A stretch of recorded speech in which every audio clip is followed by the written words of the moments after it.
He is sitting under a tree asking to die. Not metaphorically, not in a moment of dramatic despair designed to get attention. He has walked a full day into the wilderness alone, sat down under a broom tree, and said out loud to God, "It is enough. Take my life." The man who said this had, within the last 72 hours, called fire from heaven in front of 450 prophets of Baal, ended a 3-year drought on command, and outrun a royal chariot on foot in what the text describes as the hand of the Lord coming upon him. He is sitting under a tree asking to die. This is the detail the Sunday school version of Elijah cannot account for. The version that ends at the mountaintop, the fire, the water, the altar, the moment when the entire crowd of Israel fell on their faces and said, "The Lord, He is God." That version has no framework for what happens next. A man who just won the most dramatic theological confrontation in the history of the Northern Kingdom does not sit under a broom tree asking for death. He goes home. He writes his memoirs. He receives a delegation. He does not collapse. And yet, this is Israel, approximately 850 BC. The Northern Kingdom, split from Judah nearly a century earlier under Jeroboam, is ruled by Ahab, son of Omri, and his wife Jezebel, a Phoenician princess from Sidon. The Omride dynasty has brought political stability and military strength to the north. It has also brought systematic state-sponsored worship of Baal, the storm deity of the Phoenician world, into the heart of Israelite religious life. Jezebel has not merely permitted Baal worship, she has funded it. 450 prophets of Baal eat at her table. The prophets of the Lord, the text says there were 100 of them, have been hidden in caves by a man named Obadiah, the royal household manager, who feared God enough to risk his life feeding them in secret while his queen hunted them.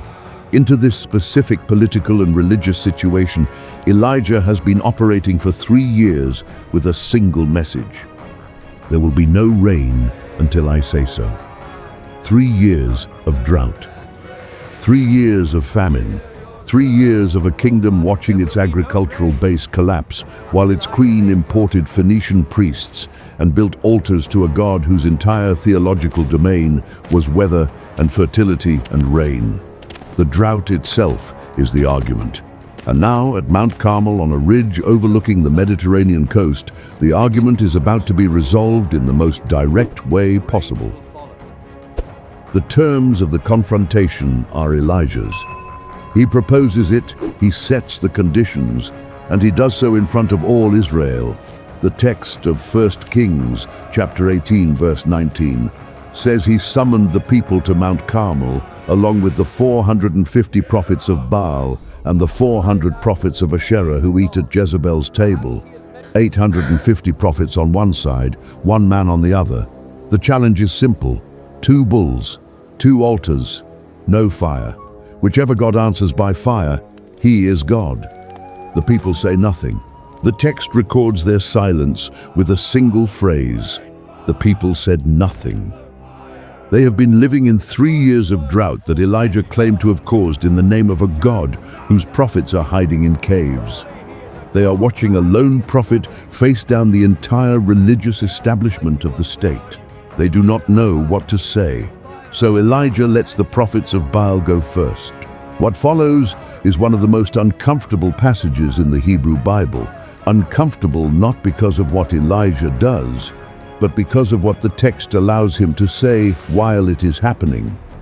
The prophets of Baal pray from morning until noon. They call on the name of Baal. Nothing happens. And then, at noon, when the silence has gone on long enough, Elijah begins to mock them. Shout louder! Surely he is a god. Perhaps he is deep in thought, or busy, or traveling. Maybe he is sleeping and must be awakened.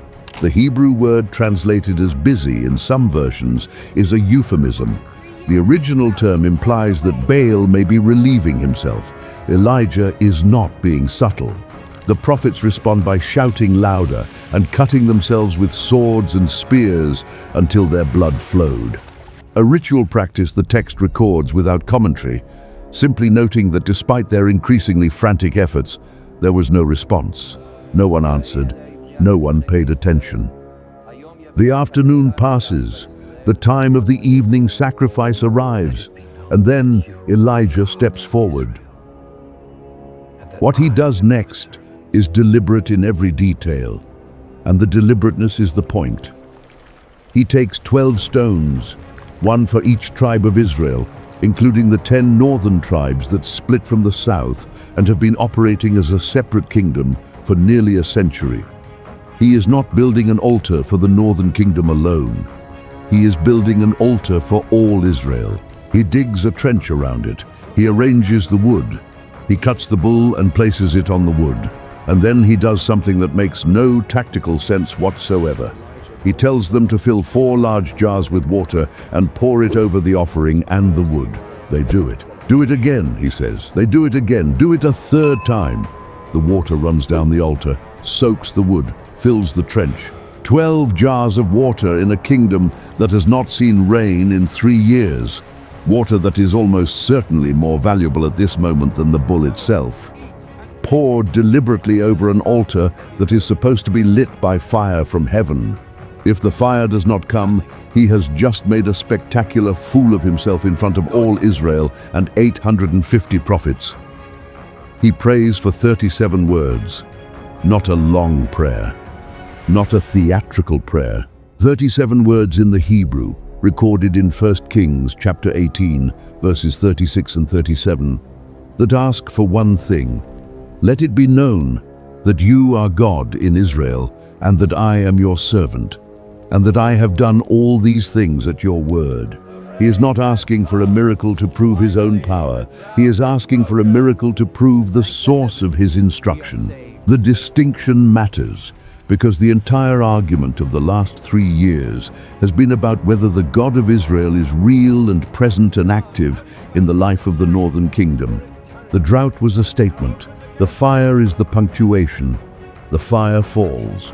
It burns the offering, it burns the wood, it burns the stones, it burns the soil, it licks up the water in the trench. The people fall on their faces. The Lord, He is God. The Lord, He is God. And this is the part of the Carmel story that most tellings leave out, because it is the part that sits most uneasily in the modern retelling. Elijah commands them to seize the prophets of Baal, all 450 of them. He takes them down to the Kishon Valley and kills them, every one. The theological and ethical weight of this act has been debated across every tradition that reads these texts. It is not a minor detail. 450 people are executed at the command of a prophet immediately following a miraculous demonstration of divine power in a passage the text presents without moral qualification. The text does not say this was right. It does not say it was wrong. It records it. And then Elijah goes back up the mountain. He tells Ahab to eat and drink because there is the sound of heavy rain.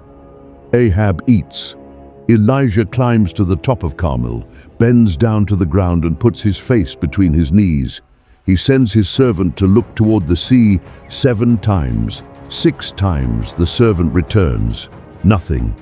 On the 7th look, a cloud the size of a man's hand rising from the sea. That is all he needs. Go tell Ahab to hitch his chariot and go down before the rain stops you. The sky grows dark. The wind rises. The rain begins. Heavy rain, the first in 3 years, falling on a kingdom that had forgotten what it felt like. And Ahab rides toward Jezreel, and the hand of the Lord comes on Elijah, and he tucks his cloak into his belt and runs ahead of the chariot. 20 miles, the distance from Carmel to Jezreel, arriving before the king. If this story is doing something to how you understand what follows, what happens to a person after the impossible, send this to someone who needs the second half of Elijah's story. Most people have only ever heard the first half. This is where the Sunday school version ends. Fire from heaven, rain after drought, a prophet outrunning a chariot.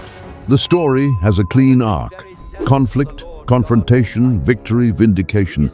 And it ends with Elijah arriving at the palace ahead of the king, the most powerful man in the northern kingdom, in the rain. The next thing that happens is that Jezebel sends him a message, and everything falls apart. The message is one sentence: "May the gods deal with me, be it ever so severely, if by this time tomorrow I do not make your life like that of one of them." One of them. The 450 prophets of Baal lying dead in the Kishon Valley. Jezebel is not hiding her intent. She is not sending soldiers. She is sending a message, a declaration, a threat, a promise that by this time tomorrow Elijah will be dead. And Elijah runs. This is the detail the story cannot explain away. The man who stood alone against 850 prophets, who called fire from heaven, who commanded rain, who outran a chariot, is afraid of a letter. Not afraid in a way that produces courage anyway, afraid in a way that produces flight. He runs south, he crosses out of the northern kingdom into Judah. He reaches Beersheba, leaves his servant there, and goes a day's journey further into the wilderness alone, and sits down under a broom tree and says, "I have had enough, Lord. Take my life. I am no better than my ancestors." The text of 1 Kings chapter 19 does not explain why Jezebel's message broke him when 450 prophets and 3 years of drought did not. The gap between verse 2 and verse 3, between the threat and the flight, contains no psychology, no internal monologue, no moment where Elijah processes what is happening to him. He just runs. What the text gives us instead, what it offers in place of explanation, is what happens next. And what happens next is the most quietly devastating response to human collapse in the entire Old Testament. He falls asleep under the tree, and an angel touches him and says, "Get up and eat." He looks around. There is bread baked over hot coals and a jar of water. He eats, he drinks, he lies down again. The angel comes a second time, touches him again and says, "Get up and eat, for the journey is too much for you." Stop. The angel does not say, "Get up because you have work to do." The angel does not say, "Get up because God is disappointed in you." The angel does not say, "Get up because running away was wrong and you need to repent and return to your post." The angel says, "The journey is too much for you." Not a rebuke, not a correction, not a theological lecture about the sufficiency of God's power in the face of human fear. An acknowledgement. The journey is too much for you. Here is food. Here is water. Get up. Not because you have failed and must try again, but because what lies ahead requires a body that has been fed and rested, and right now your body has not been fed and rested. The text treats Elijah's collapse under the broom tree not as a spiritual failure to be corrected, but as a physical and psychological reality to be addressed. First, before anything else, he eats, he drinks, he gets up. He travels 40 days and 40 nights to Horeb, the mountain of God, the same mountain where Moses received the Torah, the same mountain where the covenant between Israel and its God was originally established. He finds a cave and spends the night there. And then God speaks. "What are you doing here, Elijah?"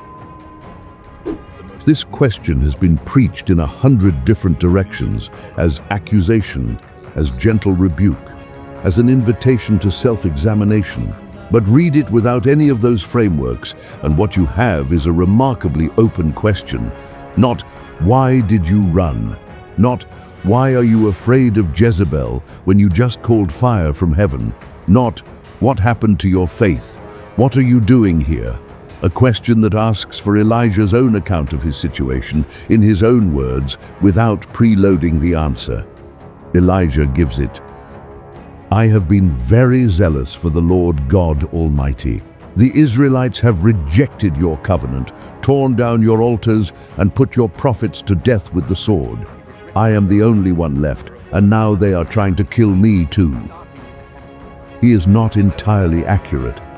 God will shortly tell him that there are 7,000 in Israel who have not bowed to Baal.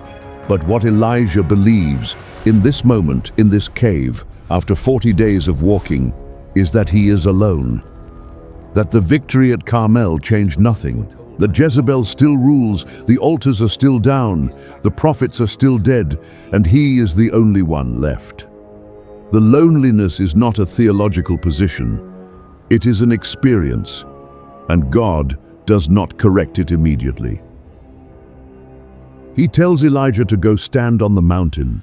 What follows is one of the most carefully constructed passages in the books of Kings, a sequence of 3 phenomena that any Israelite reader would have immediately associated with the presence of God, followed by a 4th thing that overturns the expectation entirely. A great wind, so powerful it tears the mountains apart and shatters rocks. But the Lord was not in the wind. After the wind, an earthquake. But the Lord was not in the earthquake. After the earthquake, fire. But the Lord was not in the fire. 3 phenomena, 3 absences. The God who just called fire from heaven at Carmel is not in the fire. The God who parted the Red Sea is not in the earthquake. The God of the storm is not in the wind. And after the fire, a still small voice. The Hebrew is remarkable here. Kol demamah dakkah, a sound of sheer silence, a thin, quiet voice. Some translators render it as a gentle whisper, others as the sound of a low whisper. The King James Version, reaching for something that captures the paradox of a sound that is also a silence, gives us a still, small voice.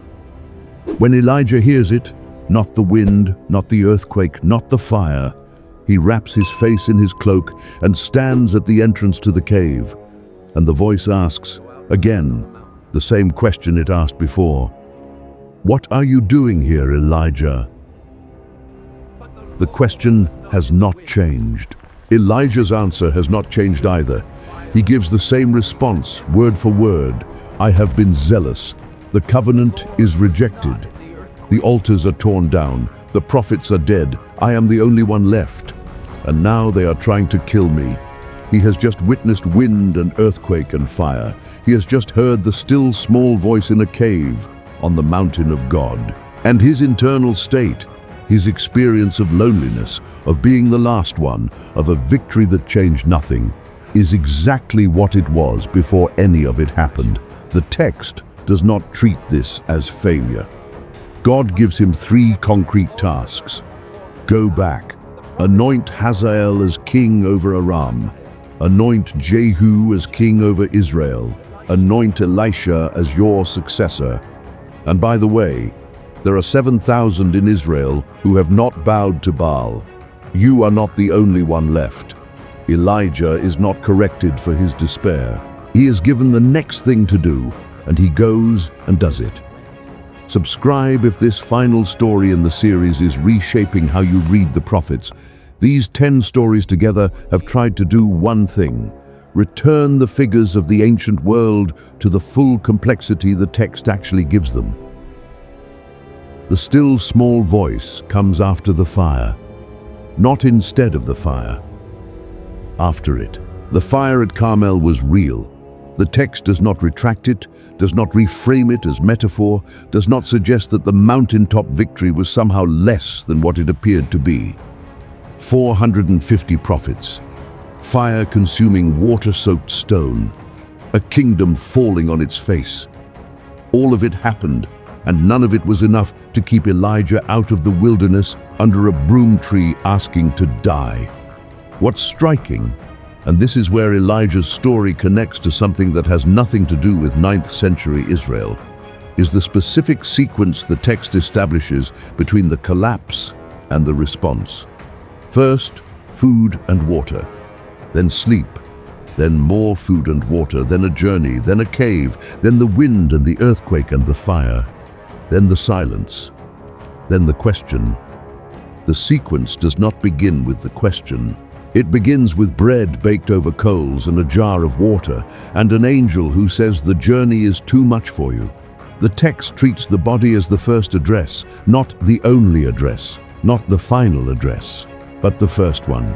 Before theology, before correction, before the still small voice and the assignment of 3 tasks and the revelation that 7,000 others have not bowed. Before any of that, food, water, rest. The physical reality of a man who has been running for his life gets attended to before anything else is asked of him. This ordering is not incidental. It is the structure of the passage. The question God asks in the cave, "What are you doing here, Elijah?" is asked twice, before the wind and the earthquake and the fire, and after them. And Elijah's answer is the same both times. The experience of the 3 phenomena changes nothing in his reported internal state. He is still alone.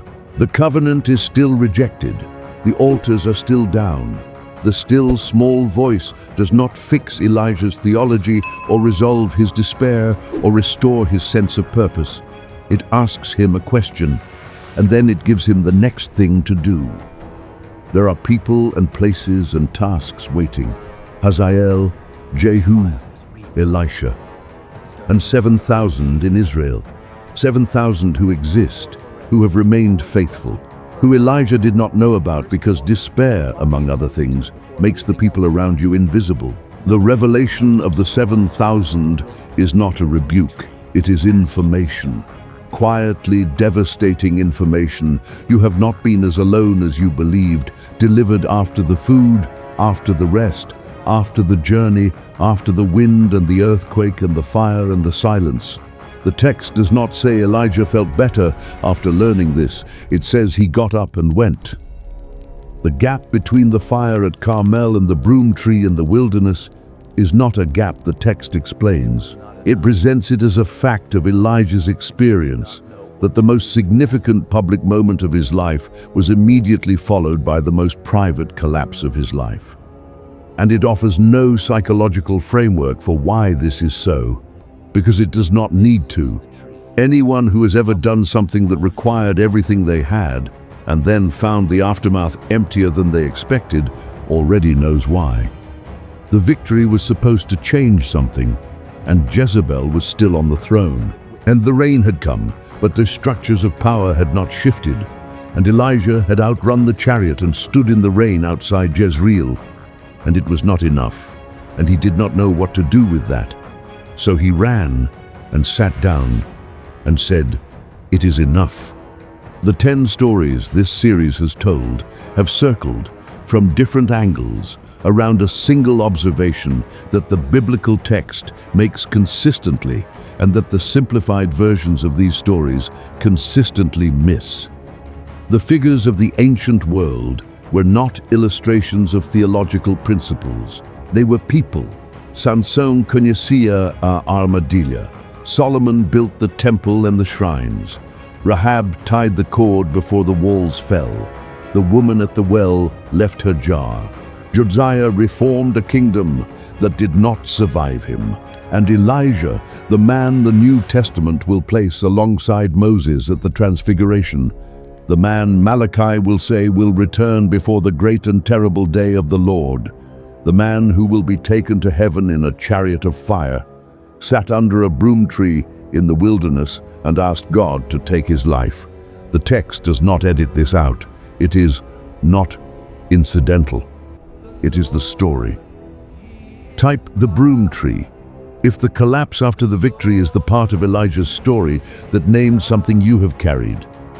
Type the still small voice.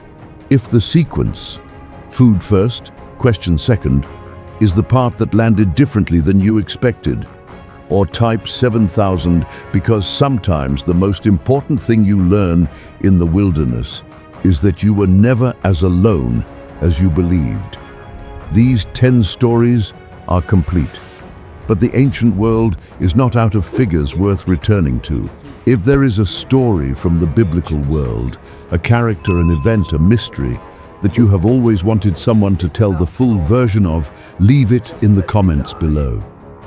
If there is a story from the ancient world you have always wanted someone to tell the full version of, leave it below. Come back.